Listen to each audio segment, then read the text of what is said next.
রায়দিঘির জনসভা থেকে কড়া রাজনৈতিক বার্তা দিলেন অভিষেক বন্দ্যোপাধ্যায়।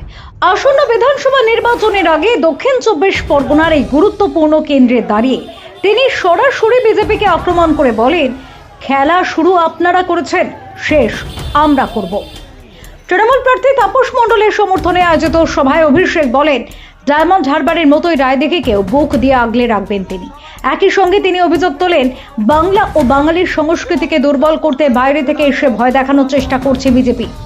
কেন্দ্রীয় স্বরাষ্ট্রমন্ত্রী অমিত শাহকে লক্ষ্য করে তিনি বলেন, ওদের মাথার উপর অমিত শাহ থাকতে পারেন, কিন্তু 4 তারিখ মানুষের আদালতে সব কিছুর বিচার হবে। প্রার্থী তাপস মণ্ডলের পক্ষে সওয়াল করতে গিয়ে তার শিক্ষক পরিচয় তুলে ধরেন অভিষেক। অন্যদিকে রায়দিঘির বিজেপি প্রার্থীকে কটাক্ষ করে তিনি অভিযোগ করেন, তার বিরুদ্ধে খুন ও জালিয়াতির মতো একাধিক মামলা রয়েছে। তার দাবি, সৎ ও শিক্ষিত মানুষ এখন আর বিজেপির সঙ্গে নেই। এছাড়াও বিজেপিকে ওয়াশিং মেশিন বলে কটাক্ষ করেন অভিষেক। বলেন, আগে অপরাধ করলে জেলে যেতে হতো, এখন বিজেপিতে যোগ দিলে সব মাপ। সভা থেকে তিনি মথুরাপুরকে ভবিষ্যতে নতুন মহকুমা করার প্রতিশ্রুতিও দেন। সব মিলিয়ে উন্নয়ন ও রাজনৈতিক লড়াই, দুই দিক থেকেই রায়দিঘির মাটি থেকে স্পষ্ট বার্তা দিলেন Abhishek Bandyopadhyay. Bureau report, BNTV. কি মনে করছো এই বিধানসভা নির্বাচনে?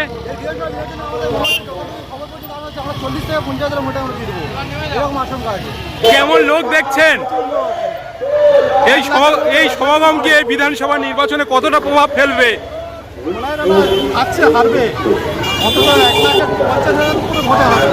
হ্যাঁ, কোথা থেকে আসছেন? কেমন লোক হয়েছে?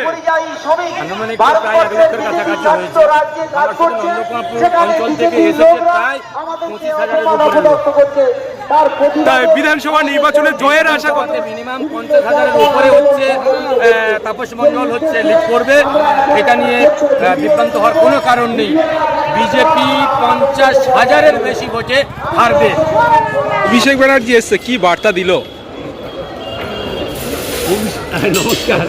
অভিষেক ব্যানার্জি যা বার্তা দিয়েছে, সে বার্তায় আমাদের মথুরাপুর 1 এবং 2 এবং তার বাইরেও যারা এসেছে তারা অত্যন্ত খুশি এবং তারা উচ্ছ্বসিত এবং তারা স্বতঃস্ফূর্তভাবে সেই বার্তাকে গ্রহণ করেছে। রায়দিঘি বিধানসভাতে একটা মডেল মথুরাপুর 1 এবং 2 এটাকে একটা মডেল হিসেবে নির্মাণ করার জন্য একটা প্রতিশ্রুতি, ডায়মন্ড হারবার মডেল করার চেষ্টা, ডায়মন্ড হারবার মতো মডেল করার জন্য প্রতিজ্ঞা করে। তাই আজকের এই সভা মঞ্চ থেকে জয়ের বিষয়ে কতটা আশাবাদী আপনি? জয়ের বিষয়ে তো 100% আমরা নিশ্চিত, এবং সেই জয়টা এটাও নিশ্চিত 50 থেকে 60,000 অবশ্যই। রায়দিঘি বিধানসভার মানুষদের কাছে তিনি বার্তা দিয়েছেন যে তিনি যেমন ডায়মন্ড হারবার যেমন উন্নয়ন করেন, সেই রকম ধরনের সেই ডায়মন্ড মডেলের আগামী দিনে তাপস মণ্ডলকে জেতানোর পর সেই আমাদের রায়দিঘি বিধানসভায় তিনি সেই রকম ধরনের কিন্তু ডায়মন্ড মডেলের উন্নয়নটা তিনি নিজের কাঁধে দায়িত্ব নিয়ে করবেন। এবং এছাড়া আপনারা শুনলেন যে আমাদের মথুরাপুর সেটাকে সাব ডিভিশন আগামী দিন করবেন বলে তিনি প্রতিশ্রুতি দিয়ে গেছেন। এছাড়া আমাদের মামাটি মানুষের সরকারে যে ধরনের উন্নয়নগুলো হয়, প্রত্যেকটা উন্নয়ন কিন্তু আমাদের রায়দিঘি বিধানসভার প্রত্যেকটা বাড়িতে পৌঁছে যাবে, তাতেও তিনি কিন্তু দায়বদ্ধতা নেবেন।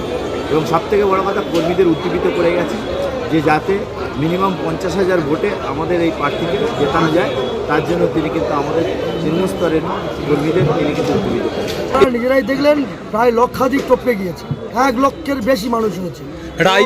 আপনারা দেখলেন যে আমাদের টোটাল ভোটার যা, তার থেকে হাফ মানুষ এখানে উপস্থিত হয়ে গিয়েছে। তার বুঝতে পারছি, যদি হাফ মানুষ এখানে উপস্থিত হয় তাহলে কত হাজার ভোটে হারতে পারে আপনার হিসাব করে। আপনার রায়দিঘি থেকে দীঘা জগন্নাথ ধাম যে বাস রুট চালু করার জন্য নতুন ঘোষণা, কি বলবেন এটা দিয়ে? দেখুন, এটা তো আমরা আমাদের দলের আমরা যে ইস্তাহার প্রকাশ করেছি সেখানে কিন্তু আমরা এটা রেখেছি রায়দিঘিবাসীর জন্য। আমাদের প্রার্থী কয়েকদিন আগে ম্যানিফেস্টোতে উদ্বোধন করেছে। আজকের সে আমাদের মাননীয় মুখ্যমন্ত্রী, মাননীয় সাংসদ এবং সর্বাধিক সাধারণ সম্পাদক বাংলার যুবরাজ, তিনি আজকে দুটো জিনিস আমাদের রায়দিঘির জন্য প্রাপ্ত হলো এবং আমরা তাকে অভিনন্দন জানাচ্ছি। একটা হচ্ছে আমাদের এলাকায় মথুরাপুরের মধ্যে আমাদের সাব ডিভিশন ঘোষণা করার জন্য আমরা অভিনন্দন জানাচ্ছি মাননীয় সাংসদকে, এবং তার সঙ্গে অভিনন্দন জানাচ্ছি যে দীঘার যে পুরীর আদরে তৈরি যে জগন্নাথ ধাম, সেই জগন্নাথ ধাম দেখার জন্য আমাদের বাস টার্মিনাস রায়দিক থেকে সেখান থেকে কিন্তু বাস চালু হতে যাচ্ছে, সেটা আজকের আমাদের বাংলার যুবরাজ আজকে ঘোষণা করে দিয়েছে। ডায়মন্ড আজকের প্রত্যেকটা মানুষ উৎসাহের সঙ্গে অভিনন্দন জানিয়েছে আমাদের সাংসদ অভিষেক ব্যানার্জি। ডায়মন্ড হারবার মডেল করতে চলেছে বললো। একদম ডায়মন্ড হারবারকে যেভাবে সাংসদ এবং আমাদের নেতা অভিষেক ব্যানার্জি সাজিয়েছে, আগামী দিন আমাদের নেতা অভিষেক ব্যানার্জি রায়দিঘিকে ডায়মন্ড হারবার মডেল তৈরি করে বলে আজকে যে ঘোষণা করছে তাতে আমরা কুর্নিশ জানাই, অভিনন্দন জানাই। আগামী দিন রায়দিঘির প্রত্যেকটা অলি গলি থেকে শুরু করে লাইট থেকে শুরু করে সমস্তটা উন্নয়ন হবে, এটা আমরা বলে যাচ্ছি। এবং বার্ধক্য ভাতা যেটা দেবে আমাদের ম্যানিফেস্টোতে এবছর রাজ্যে আমাদের নির্বাচনে 5টা ম্যানিফেস্টোর মধ্যে আছে, তার মধ্যে বার্ধক্য ভাতা 100% সবাই পাবে, সেটা আমাদের সাংসদ আজকে ঘোষণা করলেন। তাকে এবং সত্যিই 100 অনেকে 94 বছর 95 বয়স তারা কিন্তু পাচ্ছে না। আজকে তারা যে আমাদের সাংসদ ঘোষণা করলেন তাতে প্রত্যেকটা মানুষ আজ উৎসাহিত এবং উন্মাদনার সঙ্গে আজকে তাকে অভিবাদন জানিয়েছে আমাদের রায়দিঘি মানুষ।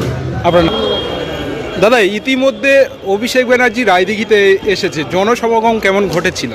জনসমাগম মানে দেখতে তো পাচ্ছেন জনজুয়ার, এবং এই বিধানসভা নির্বাচন রেকর্ড ভোটে রায়দিঘি বিধানসভা জিতবে। আর অভিষেক বন্দ্যোপাধ্যায় যে বার্তা দিয়েছে আপনারা সবাই শুনেছেন, মথুরাপুরে সাব ডিভিশন করবেন এবং উনি যা কথা দেয় সেই কথা রাখে।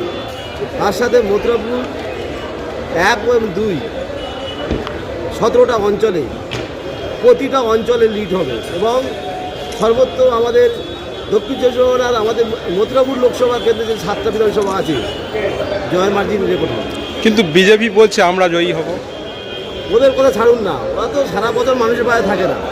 ওরা 2-4টে বুলডোজার নিয়ে নমিনেশন ফাইল করতে গেছিল, তার সাথে মানুষ ওদের সঙ্গে নেই। দেখবেন গাড়ি বেশি কিন্তু লোক নেই, এবং ওদের টাকার জোর আছে। সবারকে টাকা নিয়ে নিতে বলেছি, আর টাকা নিয়ে তৃণমূলের ভোট দেবে। আপনার নাম? আমার নাম Manabendra Haldar, Mathurapur block. Thank you.